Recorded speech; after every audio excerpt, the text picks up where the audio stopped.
you want to be respected, taken seriously, and become the kind of woman who never gets walked on again, there's one thing that you need to master: your energy. Now, I know this because I learned how to control my energy in the hardest way you can possibly imagine for a 23-year-old woman, which is I started in door-to-door sales where strangers were literally slamming doors in my face every single day. And then I moved into remote high-ticket sales where I was getting on dozens of calls with guys that were twice my age, all while having 5-figure deals sitting on the line as a prize. And the way my energy filled those conversations was the thing that decided whether I walked out of the call with a deal or with nothing. And after closing hundreds of those deals, what I figured out is that the moves I had to learn in order to make those men respect me are the exact moves that make anybody respect you. Whether it's the date, your bosses, the friend group, and really any room you've ever had to walk out of feeling smaller than you walked in. So these are the 9 psychological tricks that make anybody respect you instantly, starting with number 1, the pre-frame. Now, the pre-frame is something I had to run in sales because before I ever had said one word, the guy on the other end of the call had already decided whether he was going to take me seriously or whether he was going to ignore everything I said because I wasn't worth his attention.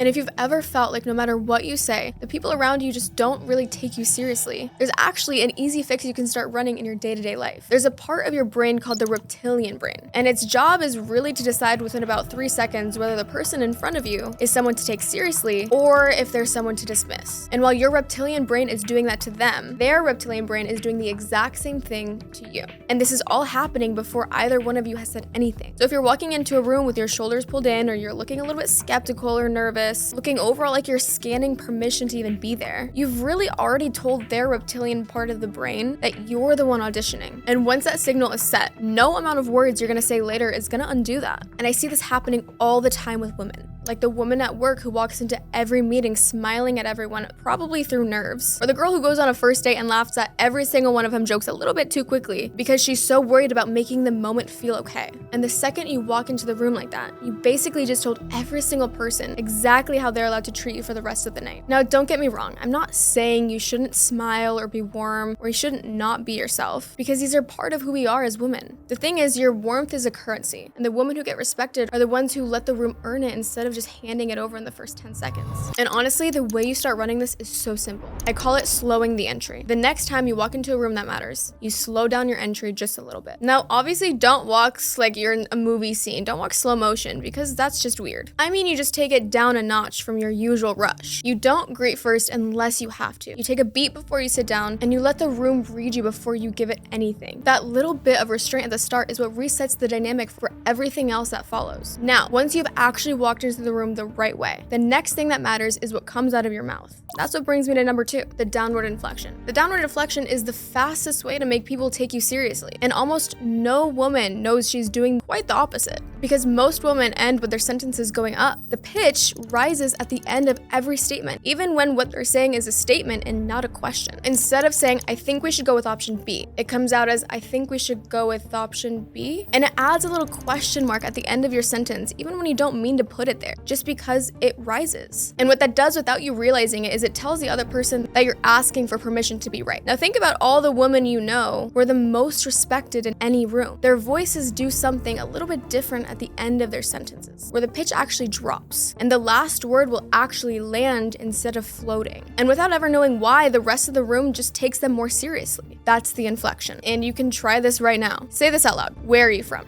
1 going up at the end of your sentence as if you're asking for permission, and then once dropping down on the last word as if you're stating that you want to know, and you will hear the difference instantly. For the next week, every single time you make a statement, your only job should be landing the last word so the sentence doesn't curl up at the end. It's gonna feel strange for the first few days, I know, but that's the whole point. But within about 10 days, the new pattern becomes default, and the people in your life will start listening to you the way you've been wishing they were for years. Now, once you've walked into the room right and your voice is doing the right thing, the next move is what happens in between your sentences, which brings me to number 3, which is silence. And honestly, this might be my favorite one out of all 9, because the second you can hold silence, every other move on this list works 10 times better. The silence move comes down to one thing, which is that the woman who can sit in the silence the longest is the woman the room actually respects. Because silence is the one thing in conversations you cannot fake your way through. Think about the last time you asked somebody something that actually mattered to you, whether that was the guy you've been seeing, or your boss, or a friend who's kind of been off lately. You asked the question, the other person paused, and within 3 seconds, you felt that little wave of panic, the feeling that you needed to fill the silence. So you softened your question, or you re-explained, or you just try to say something like, never mind. And in that moment, whether you realize it or not, you handed the whole conversation right back to them. And this is exactly why holding a moment of pause is so powerful. When you ask a real question and you don't try and rush to fill the space, the weight stays sitting with them. And the longer it sits, the more honest the answer becomes. And most of us have been trained, like literally trained to rescue, to fill the awkwardness and make sure nobody around us ever has to feel uncomfortable for too long. But making somebody comfortable in a moment where they should be uncomfortable is exactly what teaches them to never actually have to answer you. So here's the reframe. The silence is not awkward. The silence is the question itself. And how you can practice this is simply by holding the weight. You basically just ask the question once, and then you wait without softening, without re-explaining, or without anything in between. You just wait. And just like with the other points, it's probably gonna feel a little bit almost unbearable the first time, because that discomfort is the rep. And the rep is what teaches people in your life that when you ask, you actually mean it. But the more you start doing this, the more you notice the people who used to talk over you, they start hearing you. And those who used to dismiss you, they start listening to what you have to say. Which brings me to number 4, self-respect. Now this is something I actually cover in my past video. I made a video called the 5 filters to magnetic confidence, which I'll link in the description below if you want to give it a watch in full. But what self-respect actually comes down to is that every single person around you on some level is reading how you treat yourself, and they're matching it. So if we're just gonna go back to the examples where your boss is talking to you rudely, or your friends keep interrupting you mid-sentence, or maybe the guy you're seeing keeps flaking and you keep accepting it, all of it is a reflection of how you've been treating yourself when nobody's been looking. Now, the self-respect I'm talking about is not the affirmations on the bathroom mirror or repeating that you are enough until somehow you believe it. No,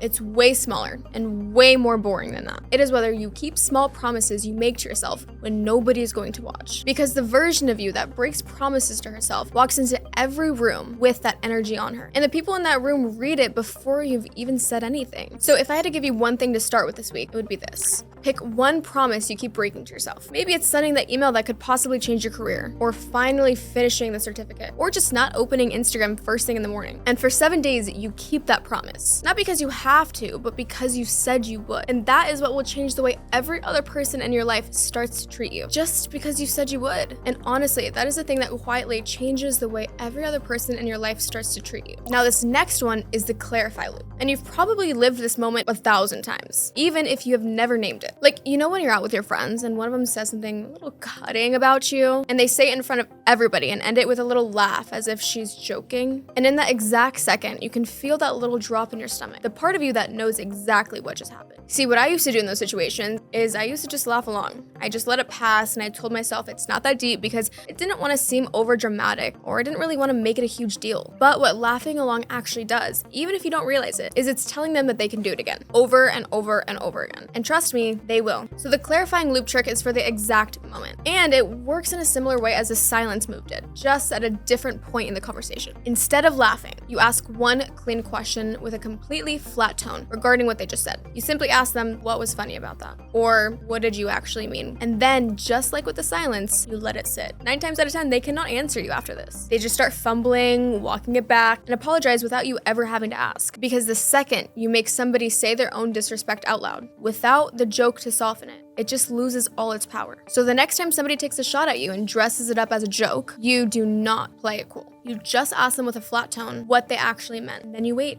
Now, trick number 6 is the non-explanation. And this is the one I see women lose the most respect on. What this comes down to is when you start justifying your decisions to others, what you're doing is you're teaching them that your choices are up for decision. And once they think that, they will keep questioning every single thing you do. And eventually, that's how they're gonna lose respect for you. Because every time you explain, you train them to keep asking. The good news is, though, that this is a very simple fix. You just stop explaining yourself. And I know this one is gonna be hard and tempting for some people because most of us were raised to explain ourselves to anybody who asked. But every time you over-explain, you're basically telling the other person that you need them to approve the choice before you feel okay about it. And when you stop over-explaining, the people in your life start adjusting to your decisions instead of trying to talk you out of them. Now, number 7 is literally the sister of number 6. But instead of explaining a choice you already made, You're saying no to something someone is asking you to do without apologizing. That is the no without apology. Because the second your no comes with an apology or a long justification or a maybe next time, it stops being a no and it becomes a permission slip for them to keep pushing. Again, most of us are raised to soften our no's with so much padding that the other person stops hearing it. And this can be dressed in a few different forms. Maybe it's "I'm so sorry," or "maybe next month," or "let me see if I can move a few things around." And by the time you finish that sentence, the other person has already heard one thing very clear, which is that you can be talked into it. So the no without apology is the exact opposite, where you just say no. You give one short reason if you want to, and then you stop. Something as simple as "no, that's just not gonna work for me," or "no, I'm not free that day."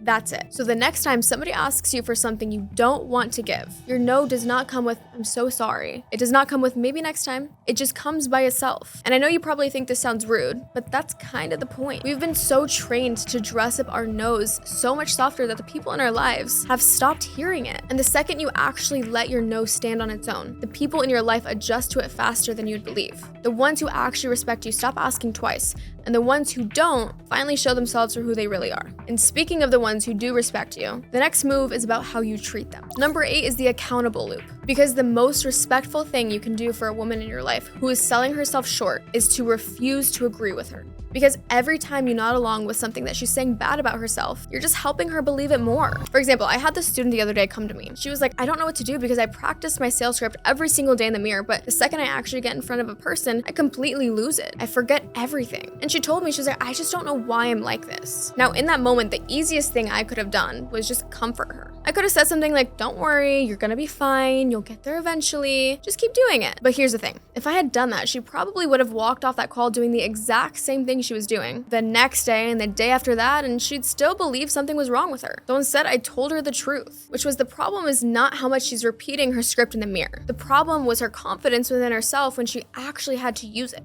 And I know doing this with a friend you love can feel very uncomfortable because you don't want to make them feel dumb. You don't want to make them seem like you're judging her. And honestly, sometimes you just want to keep the peace and stay her favorite person. But after you get over that one uncomfortable conversation, two things start to happen. First, you start to respect yourself more because you're not pretending to agree with something you don't. And second, she and the rest of the people around her will end up respecting you a lot more because they're gonna know that you're real and you're not just the friend who nods along to make everybody else feel comfortable. I mean, think about it this way. Who are you gonna respect more? The friend who just nods and agrees with everything you say, or the friend who's gonna tell you how it is and be upfront about it? You need to be the friend who says the thing that needs to be said every single time. And girl, that's the kind of friendship that earns respect from every single direction. Now, this last one here might be the most important one on this entire list, which brings me to number 9, the detachment. And this one comes down to one thing. The woman who keeps reaching out to people who are not reaching back is teaching them that they can show up however they want, and she'll still be there, which is why those people eventually treat her like she's replaceable, because she's already shown them that she's gonna keep pursuing them no matter how little they give back. And what's actually happening here goes way deeper than just always being available.